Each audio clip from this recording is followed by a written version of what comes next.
दोस्तों, इस कहानी की शुरुआत में हमें एक आदमी को दिखाया जाता है। दोस्तों, ये एक पायलट होता है जो कि इस बर्फीले इलाके में फंस चुका होता है क्योंकि इसका प्लेन यहाँ क्रैश हो गया होता है और अब इसे यहाँ पर कई दिन हो चुके हैं और अब ये यहाँ मदद का इंतजार कर रहा होता है कि शायद कोई आ जाए। इसके लिए उसने यहाँ पर एक बड़ा SOS का निशान भी बनाया होता है ताकि अगर यहाँ से कोई प्लेन निकले तो वो उसे देख ले और वो इसे बचा ले। वो यहाँ उसी प्लेन में रहता है जो क्रैश हो गया है। यहाँ उसके पास एक मशीन है जो कि सिग्नल मशीन होती है जिसके हैंडल को घुमाने से अगर उसके पास कोई हेलीकॉप्टर होगा तो उन्हें पता चल जाएगा कि यहाँ कोई है। लेकिन वो बहुत ट्राई करता है लेकिन अभी तक उसका किसी से संपर्क नहीं हुआ है और यहाँ उसके पास जो भी खाना होता है वो भी अब खत्म हो गया होता है। इसीलिए वो बर्फ के नीचे जाल लगाता है ताकि वो मछली पकड़ सके। इसके बाद वो बहुत सारी मछलियां पकड़ लेता है। वही मछलियां खा के वो यहाँ जिंदा रहता है। अब यहाँ रात हो जाती है। अगले दिन वो रोज की तरह ही अपने सिग्नल मशीन को लेकर पहाड़ों पर जाता है और उस मशीन को ऑन करता है। लेकिन आज भी उसका किसी से कोई संपर्क नहीं होता। वो रोज एक जगह जाता है जहाँ उसने कुछ पत्थर रख रखे होते हैं जिनसे वो बात करता है और जब वो वापस आता है तो वो देखता है कि जो मछलियां उसने रखी थी वो वहाँ पर अब नहीं है। वो आसपास देखता है लेकिन उसे वहाँ कोई नहीं दिखता। लेकिन तभी वो नीचे देखता है तो उसे वहाँ पर एक पोलर बियर के पैरों के निशान दिखते हैं जिसे देखकर वो डर जाता है और जल्दी से अपने प्लेन के अंदर आ जाता है। अब उसके लिए यहाँ एक और मुसीबत है जो कि पोलर बियर है जो कि बहुत ही खतरनाक होते हैं। अब उसे यहाँ पर पोलर बियर से भी बच के रहना होगा। अब अगले दिन वो वापस सिग्नल मशीन को लेकर वापस पहाड़ों पर जाता है। वहाँ जाकर वो वापस उस मशीन को घुमाता है लेकिन उसे आज भी कोई सिग्नल नहीं मिलता।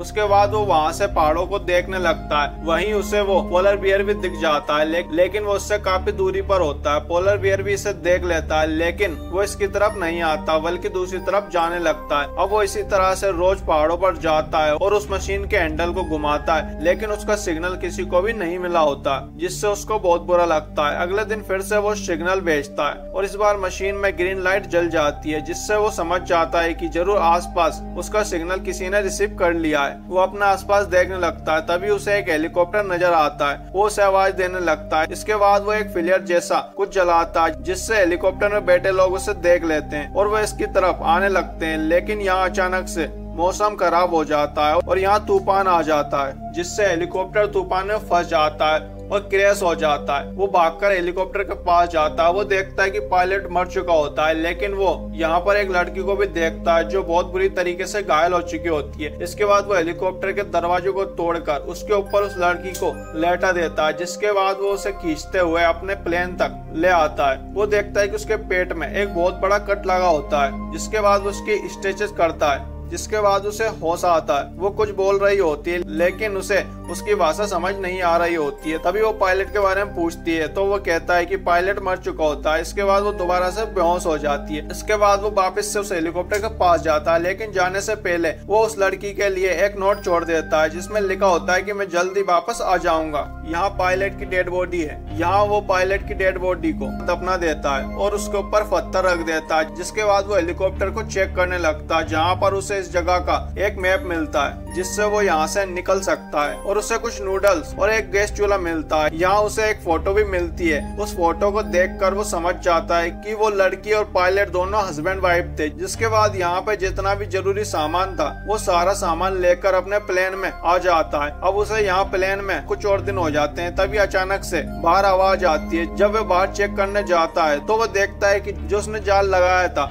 उसमें काफी बड़ी मछली फंस चुकी होती है जिसे लेकर वो वापस अपने प्लेन में आ जाता है और गैस स्टोव को जलाकर और नूडल के साथ उस मछली को पकाता है। आज उसने कई दिनों के बाद पका हुआ खाना खाया है। वो उस लड़की को उसमें लाके उसे भी कुछ खाना खिलाता है और अब वो उस मैप को देखने लगता है जो उसे इस हेलीकॉप्टर में मिला था। मैप में उसे एक रेस्क्यू पॉइंट भी मिलता है जो कि उसके सबसे पास था लेकिन उसे वहाँ पहुँचने में 3-4 दिन लग जाएंगे। इसीलिए वो फैसला करता है कि वो लड़की को लेकर यहाँ से निकल जाएगा क्योंकि उस लड़की की हालत दिन ब दिन खराब होती जा रही है। इसके बाद वो जाने की तैयारी करता है। वो अपने साथ मछलियां भी स्टोर कर लेता है ताकि सफर में ये उसे खाने के काम आ सके। इसके साथ ही पानी और जरूरत का सामान भी अपने साथ ले लेता है। वो निकलने से पहले उस लड़की को अपना स्लीपिंग बैग पहना देता है क्योंकि बाहर बहुत ज्यादा ठंड होती है। इसके बाद उस लड़की को स्लाइड पर लेटा देता है। अब वो यहाँ से निकल जाता है और स्लाइड को घसीटते हुए आगे बढ़ रहा होता है। वो बीच बीच में उस लड़की से बात भी कर रहा होता है। वो लगातार आगे बढ़ रहा होता है। अब रात हो जाती है। वो एक जगह रुकता है। इसके बाद वो बर्फ में एक जगह गड्ढा करके बर्फ की गुफा बनाता है ताकि ठंड से बचा जा सके। वो पूरी रात उसी बर्फ की गुफा में बिताता है। अगले दिन वो वापस से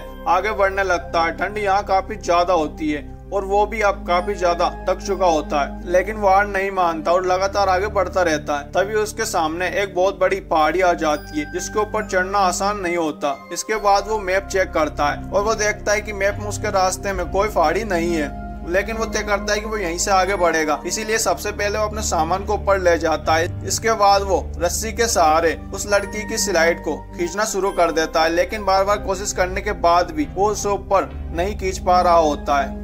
इसके बाद वो मैप में दूसरा रास्ता देखने लगता है। उसे दूसरा रास्ता मिल जाता है, लेकिन उस रास्ते से जाने से उसे और 5 दिन ज्यादा लगेंगे। लेकिन यहाँ एक और प्रॉब्लम होती है कि उनका खाना भी अब खत्म होने वाला है, लेकिन उसे उस लड़की की जान किसी भी कीमत पर बचानी थी। इसीलिए वो तय करता है कि वो इसी रास्ते से जाएगा। जिसके बाद वो अपना सामान नीचे लाता है और इसके बाद वो उस नए रास्ते पे आगे बढ़ जाता है। थोड़ी आगे चलने के बाद उसे एक गुफा दिखती है जहाँ वो रुकता है और वहाँ वो खाना भी पकाता है और खुद भी खाता और उस लड़की को भी खिलाता है। इसके साथ ही अब उसके गैस चूल्हे की गैस भी खत्म हो चुकी होती है। अब जैसे जैसे दिन बीत रहे होते हैं उसके साथ ही उसकी मुश्किलें भी बढ़ती जा रही होती हैं। और जब वो ऐसा सोच ही रहा होता है कि तभी उसे बाहर किसी के गुर्राने की आवाज आती है, जिससे वो समझ जाता है कि बाहर कोई पोलर बियर है, जिससे वो काफी डर जाता है और पूरी तरीके से शांत हो जाता है। लेकिन तभी उस लड़की को खांसी आ जाती है, जिससे पोलर बियर को पता चल जाता है कि अंदर जरूर कोई है। तभी पोलर बियर अंदर आने की कोशिश करने लगता है, लेकिन तभी वो फिलियर गन को चलाकर उसके पास फेंक देता है, जिससे डरकर पोलर बियर वहां से भाग जाता है। अगले दिन वो डरते हुए बाहर आता है और पोलर बियर को देखने लगता है, लेकिन उसे पोलर बियर कहीं भी नहीं दिखता। इसीलिए वो जल्दी से उस लड़की को लेकर यहाँ से निकल जाता है। लेकिन कुछ ही देर बाद एक बर्फीला तूफान आ जाता है। उसे आगे कुछ भी नहीं दिख रहा होता है, जिससे वो आगे नहीं बढ़ पा रहा होता है, जिससे वो स्लाइड को सामने की ओर खड़ा कर देता है, जिसके पीछे वो और लड़की दोनों थे। जिसके बाद वो भी लड़की के साथ स्लीपिंग बैग में लेट जाता है। कुछ ही देर बाद तूफान रुक जाता है तो वो उस लड़की को देखता है। वो देखता है कि उस लड़की की हालत बहुत खराब हो चुकी है और खांसी के साथ उसके मुंह से खून आ रहा होता है। और वो जब उसके जख्म को चेक करता है जिसमें अब इन्फेक्शन हो चुका होता है, उसे लगता है कि लड़की को बचाया नहीं जा सकता, इसीलिए वो लड़की को अकेला ही वहाँ छोड़कर आगे बढ़ जाता है। हालांकि वो ऐसा करना तो नहीं चाहता, लेकिन अब उसके पास और कोई दूसरा रास्ता नहीं है। अब वो थोड़ा ही आगे बढ़ा होता है कि तभी वो एक गड्ढे में गिर जाता है, जिससे वो बेहोश हो जाता है। और जब उसे होश आता है तो वो देखता है कि उसके पैर में चोट लग गई होती है, जिससे उसे काफी दर्द हो रहा होता है। और अब उसे समझ आ जाता है कि उसने उस लड़की को वहाँ छोड़कर बहुत गलत किया है। तभी उसे लगता है कि शायद इसीलिए मुझे सजा मिली है। और तभी वो कोशिश करता है और बहुत कोशिश करने के बाद वो ऊपर आ जाता है और वो देखता है कि उसका पैर काफी जख्मी हो चुका है। इसीलिए वो उसे एक कपड़े से बांध देता है और उस लड़की के पास आ जाता है। और वो देखता है कि लड़की की हालत पहले से अब थोड़ी सही है। अब वो दोबारा से लड़की को स्लाइड पर रख के आगे बढ़ता है। उसके पैर में चोट लगी है, इसीलिए वो एक लकड़ी के सहारे आगे बढ़ रहा होता है। और थोड़ी देर बाद वो रेस्क्यू पॉइंट के पास पहुंच जाता है और वो थोड़ी ऊपर जाके देखता है कि सामने एक हेलीकॉप्टर है, जिससे वो बहुत खुश होता है। अब वो फ्लेयर जलाता है, लेकिन वो इसको नहीं देख पाते। इसके बाद वो अपनी जैकेट को जला देता है, लेकिन इसका भी कोई फायदा नहीं होता और हेलीकॉप्टर वहाँ से निकल जाता है, जिससे वो पूरी तरीके से टूट जाता है। वो हार मान लेता है और वो उस लड़की का हाथ पकड़कर वहीं लेट जाता है और मान लेता है कि अब वो नहीं बचेंगे। लेकिन तभी हम देखते हैं कि उनके पीछे हेलीकॉप्टर आ जाता है, जिसके बाद इन दोनों को रेस्क्यू कर लिया जाता है और इन दोनों की जान बच जाती है। दोस्तों, हमें इस कहानी से ये सीखना चाहिए कि हमें कभी भी किसी भी परिस्थिति में हार नहीं माननी चाहिए। हमें हमेशा आगे बढ़ते रहना चाहिए। अगर आज ये व्यक्ति हार मान जाता तो उसके साथ साथ उस लड़की की भी जान चली जाती। तो दोस्तों, आपको वीडियो कैसी लगी हमें कमेंट में जरूर बताना। दोस्तों, और भी ऐसी वीडियोस के लिए चैनल को अभी सब्सक्राइब कर दो। Thank you.